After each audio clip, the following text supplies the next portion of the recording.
जो समाज मागासलेला आहे, मला वेळ नाही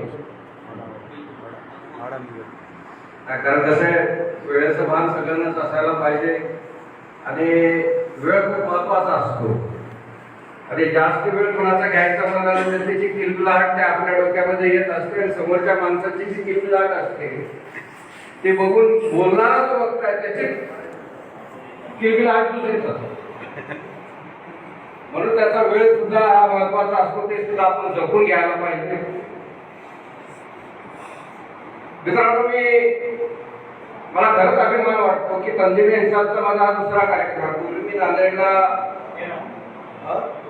2013ला मला वाटतं रजामरात, अतुलांजा असे काही व्यक्ती आलेली होती. तिथं मी फाटक्या चढीत एका माझ्या सहकारी मित्राला तिरंगा घेऊन बसवतो. त्याचा अर्थ असा होता की समाज असा आहे, रजामरात सारखा गोरा बोलता शिकणार नाही, परंतु ते बोलत होते, चांगल्या पद्धतीनं बोलते, आंदोलनात ते सहभागी होतात, सामाजिक बांधिलकी त्यांना आहे.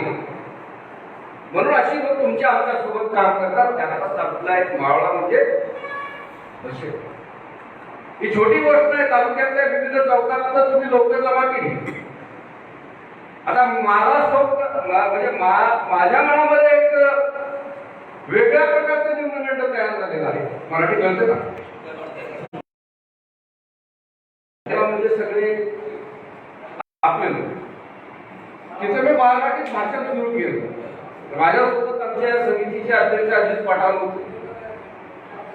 माझं मराठीत भाषण सुरू झालं, मी मराठीत जोरजोरात बोलायला लागलो आणि माझ्या मराठी भाषणावरती टाळ्या पडतात, हसतात. थोडा खेळण्याच्या वातावरणात ते लोक असतात आणि मलाही बोला वाटतं.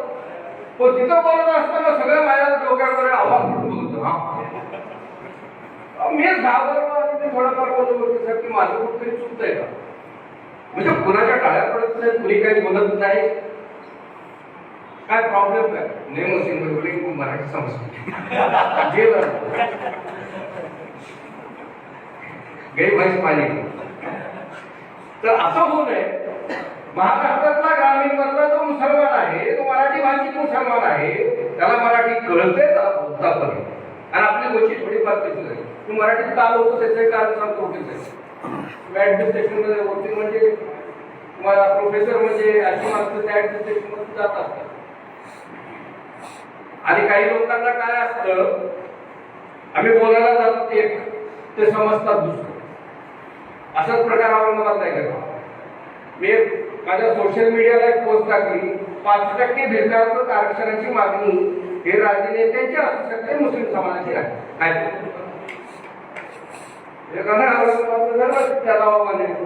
तो म्हणतो त्या भिकारपट्टा असतो त्याला तिसराच काढा, त्याला ते समजलं. मराठीमध्ये ज्या लोकांना कळत नाही, ऍडमिनिस्ट्रेशन मध्ये आपण वागतो बसतो. आता मौलाना जाऊन तिथं उर्दू आला, ते उर्दू मध्ये तिथं त्यांना समोरचा संबंधित अधिकारी हा मराठी भाषिक आहे, त्याला वाटतं हा बांगलादेश पाकिस्तान मधून आला पाहिजे. त्याची नाळ कशी ठोकता येते त्याच्या बाबतीत आपलं काम करून घेता येतं. त्याचं सुद्धा कारण हे मराठी भाषा आणि आहे आणि बोलावीच लागेल. इस्लामकारी मराठी अर्थ कुठं आहे का मला नाही अजिबात नाही. कोकणामध्ये दलरे आजाला करायला येतो का नाही अभि या भाषेत बोलतात. सांगली सातारा मी अख्खा महाराष्ट्र बिंदून काढला फिरलोय. नवाजच्या पेपरवर सांगून ते मराठीत प्रवचन देत आहेत इथपर्यंत चालतात इस्लाम. परंतु काही लोकांना असं वाटतं की मराठी हे आमच्या बापाची मक्तेदारी आहे, यांनी का बोलावं, यांनी का राहावं, यांनी का वागावं. परंतु मी पहिलंच बोलतो, मराठी कोणाच्या बापाची मक्तेदारी नाही, हे सर्व समाज. सामाजिक कामात काम करत असताना वशिंदर मला एक सांगायचं, मी 25 वर्ष झाले बरं का माझ्या या फोगाडावरती, माझ्या याच्यावरती जाऊ नका. पहिल्यांदा आयुष्याच्या कडे झालं तुमच्या बऱ्याच तालुक्यामध्ये मी फिरलो.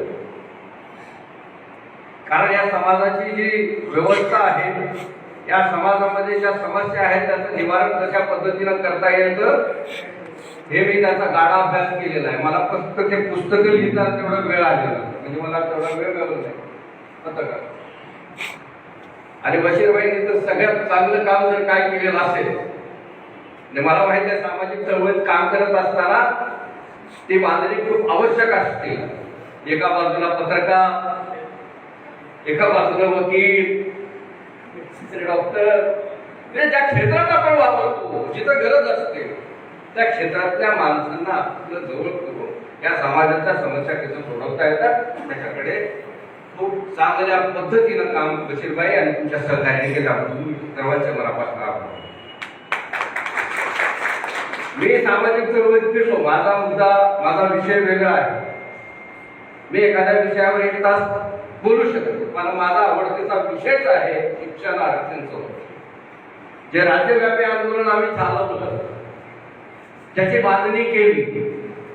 त्या बांधणीच्या माध्यमातून आज कुठेतरी काहीतरी शासन प्रशासनात बसलेल्या भांडवलाच्या डोक्यामध्ये हे जातं की आपण काहीतरी बोललं पाहिजे. चुकचुक बोलते बोलायला लागले, तसा पूर्वी बोलत होता. संघटन बांधणी करीत असताना वेगवेगळ्या क्षेत्रातली माणसं असतात, पण माझं थोडं वेगळं आहे. तुम्ही तर सगळं पाहिलं. आमचं असं आहे की बाप श्राद्ध करतो. या 25 वर्षात मी चांगलं आंदोलनकारी, जास्त चांगला वक्ता आहे. आंदोलनाच्या माध्यमातून सुद्धा आपल्या समस्यांचं निवारण कशा पद्धतीनं करता येतं, आपल्या समस्यांचं निवारण सकुशल संघटक मजबूत करून कसं करता येतं हे काम सुद्धा संघटनेच्या माध्यमातून व्हावं. आणि संघटन मजबूत करण्यासाठी गॅट लागतो. बशीरबाई, मला वाटतं तुमच्या तालुक्यातली ही लोक आहेत, शहरातली किती आहेत मला माहिती नाही. शहरातले जरा नट्टेपट्टेवाले असतात, त्यांना थोडं हे नसतं. पण इथलं केंद्र मजबूत झालं पाहिजे. केंद्र मजबूत झाल्यानंतर केंद्रामध्ये जे घडतं त्याच फिरीनं जास्त ताकदीनं मोदी साहेब ग्रामीण मधला असला कार्यकर्ता करत. ती मजबूती कशी इथं बांधलेली आहे, तर वकील साहेब आहेत, डॉक्टर साहेब आहेत, प्रोफेसर आहेत, पत्रकार मित्र आहेत. आता सानेसाहेब असल्यानंतर काहीच सांग. गेली 25 वर्ष हे काम आपण केलेलं आहे. या संघटन मजबूतीसाठी तुम्हाला जे करावं वाटतं ते करा. त्याच्यासाठी मी आजच्या रात्री बशीरबाई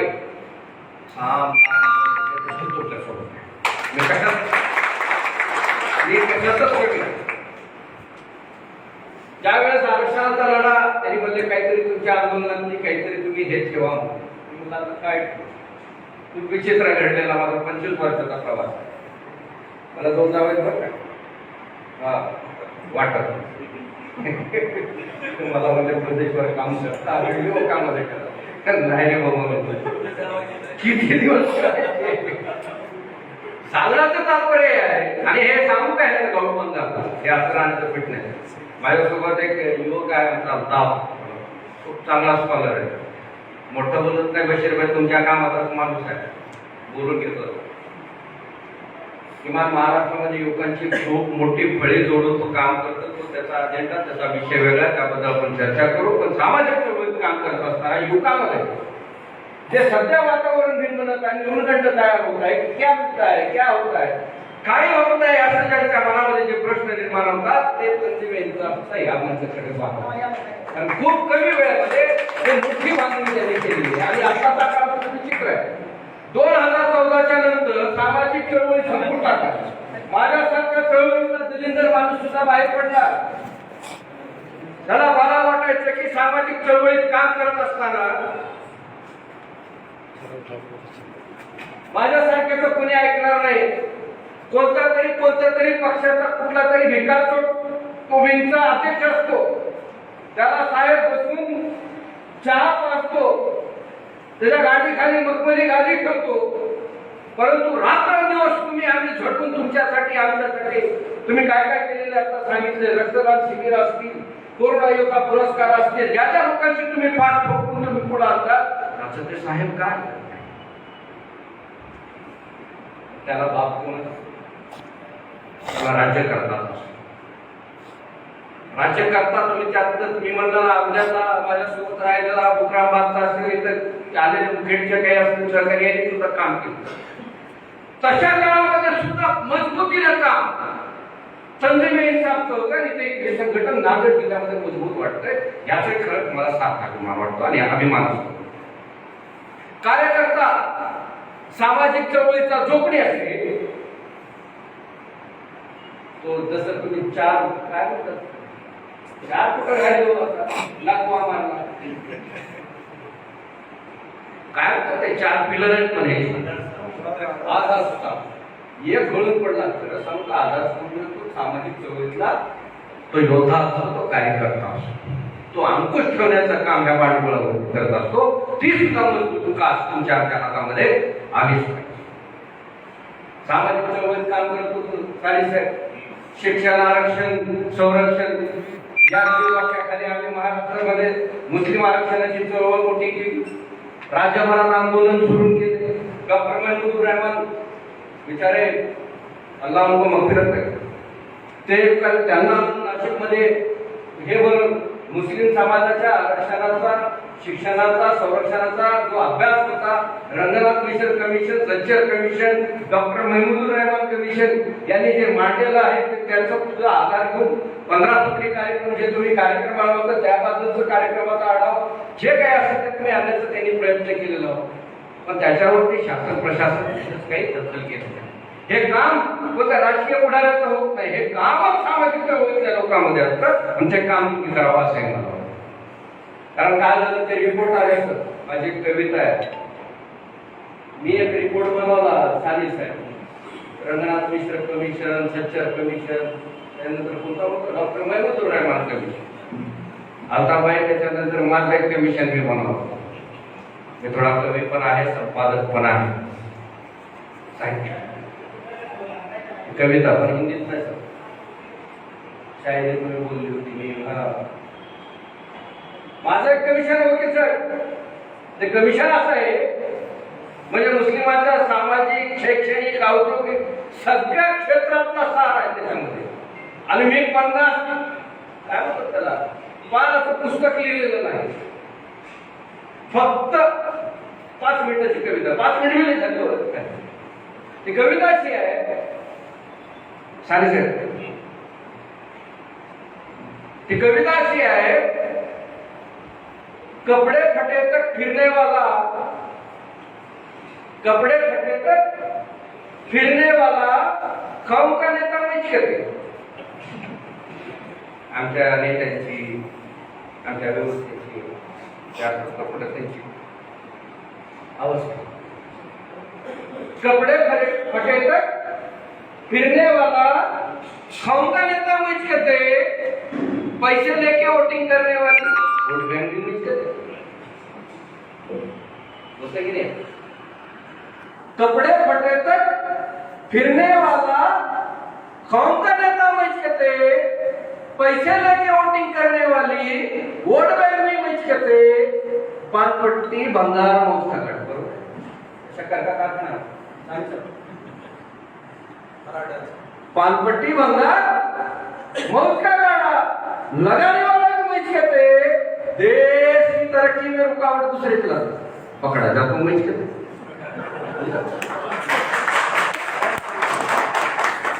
हिंदू मुस्लिम दंगा कहीं भी हो ये हकीकत बयान कर रहा हूं. हकीकत समिति का रिपोर्ट है. हिंदू मुस्लिम दंगा कहीं भी हो फसाद की जड़ भी मीच करते. लाठी चार्ज कहीं भी हो मरने वाला भी मीच करते. ये देश में कैसा कानून आया नहीं मालूम. ये देश में कैसा कानून आया नहीं मालूम. पुलिस नजर आपको मीच करते. कितने 27,000 मेरा प्राण समाज मुझे श्रद्धा है करता. सही है आएगा कुछ सही है. ये देश में कैसा कानून आया नहीं मालूम. पुलिस को नजर आता हूँ मीच करते. पीछे में एक नौटंकी चल रही थी चार शादियां करती 12 बच्चे पैदा करती करने दो तुम्हारे क्या पापा जी. ये देश में कैसा कानून आया नहीं मालूम. पुलिस को नजर आता हूँ मीच करते. देश में लोग पड़ रही थी, उसका भी जिम्मेदार मुझे। ये था मेरा रिपोर्ट। ही मुस्लिमांची अवस्था, या अवस्थेवर कोण बोलणार? तो राजकीय पुढारी बोलतो, धर्मनिरपेक्ष मनवणारे म्हणतात, धर्मांध म्हणतात, कामचे म्हणतात, त्यांचे म्हणतात, कोणताही राजकीय पुढारी बोलत नाही. हे फक्त बोलण्याचं धाडस फक्त सामाजिक चळवळीत काम करणाऱ्या व्यक्ती करत असतो. ते धाडस तुमच्यामध्ये यायला पाहिजे. राजकारणात जाऊन बऱ्याच गोष्टी वेगळ्या आहेत, पण समीकरण बदललेले आहे, म्हणून थोडं ते विषय मी बाजूला असतात. सामाजिक चळवळीत काम करणारा कोणीही असो, कसलाही असो, पैसे नसतात नसू दे, बोरेटवर फिरले, गाडीवर काय होतं ते अहमदपूरून आम्ही आलो, गाड्या भेटत नव्हत्या. आता तर तुमचं 4G 5G 10G चाललेलं आहे, तुमच्याकडे कम्युनिकेशन आहे. पूर्वी साने साहेबांना फोन करायचा असता तर भाजपाला म्हणायचं, साने साहेब दे ना, तिला मी भाव करून सकाळचं पण संध्याकाळी द्यायचं. पण आजची परिस्थिती कशी नाही, उचलला फोन, लावला फोन. ही परिस्थिती तुमची आहे, तर ह्याच्यामध्ये काम तर किती स्पीडनं झालं आणि ते होईलच येणाऱ्या काळामध्ये. कारण ही कौम, ही मिल्लत अशी नाही हूँ मोहब्बती मुसलमान, हूँ मोहब्बती मुसलमान, वतन पर जान लुटाना जानता हूँ, मोहब्बती मुसलमान, वतन पर जान लुटाना जानता हूँ, ईमान वाली कौम है मेरी, शक न कर मुझ पर. ईमान वाली कौम है मेरी, शक न कर मुझ पर, इस मिट्टी पर हर वक्त सजदा करना. जबरदस्ती न करायचं आणि हुकूमत तू मुझ पर. याला काय नाही चालते इथं पाठवून सी यामध्ये नक्षामध्ये आमच्यामध्ये काय म्हणायचं. त्यांना माहित आहे मुसलमान हा लढवई असतो, लढणारा असतो, तो कधी सरेंडर होत नाही, तो कधीच सरेंडर होत नाही. हो मोहब्बती मुसलमान, वतन पर जान लुटाना जानता हूँ, ईमान वाली कौम है मेरी, शक न कर मुझ पर, इस मिट्टी पर हर वक्त सजदा करना जानता हूँ. जबरदस्ती न करे जालिम हुकूमत तू मुझ पर, जबरदस्ती न कर जालिम हुकूमत तू मुझ पर, वतन परस्ती पर मैं आज भी शमशीर उठाना चाहता हूँ. लढणारी जात आहे, लढायला, पण याला लोकतांत्रिक पद्धत, लोकशाही पद्धत, याचे कॅडर झाले पाहिजेत. संघटन मजबूतीसाठी वेगवेगळ्या क्षेत्रातल्या लोकांना सोबत घेतलं पाहिजे.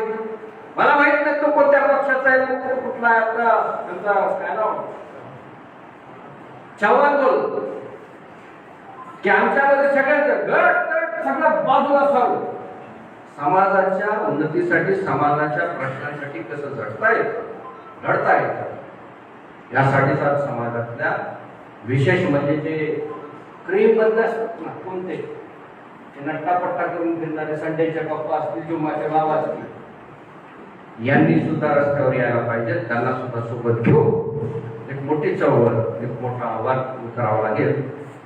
मी जास्त काही इथं बोलणार नाही. माझी एवढीच विनंती आहे की बशीर भाई, खूप सुंदर असं काम आहे. इन्शाल्लाह मी जिथे जिथे जाईन, आमचा प्रवास वेगळा जरी असतो, पण संघटनेचा माणूस हा बांधील असतो, तो इमानदार असतो, इमानीद्वार काम करणारा असतो, त्याला काहीच लागत नाही. अशी काही व्यक्ती बघितली चळवळीमध्ये ज्यांनी आपलं सर्वस्व या समाजासाठी लावलेलं आहे. अशा समाजाच्या विकासासाठी, समाजाच्या प्रश्नासाठी लढणारे लढवय्ये तयार व्हावेत. यासाठी जे काही असेल सहकार्य मी देण्याचं आश्वासन देतो. मला बोलावला त्याची संधी दिली त्याबद्दल मी सर्व आयोजकांचे आणि विशेष म्हणजे साने साहेबांची भेट आज लय दिवसापासून तुम्ही घालून देत, त्याच्याबद्दल मी मनापासून आभार मानतो. जय हिंद, जय महाराष्ट्र. अल्लाह.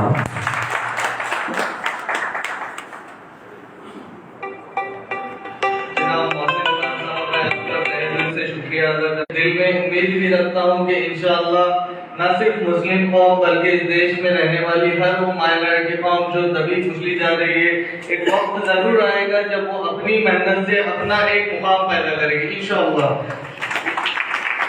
इसके बाद मैं हमारे मेहमान खुसूसी हमारे सरप्रस्त जिनकी क्या बोलेंगे सीख लेकर के हम आगे बढ़ते हैं हर जिंदगी के हर मरहले में, चाहे वो सियासी हो, समाजी हो या फिर निजी हो, हमारे लिए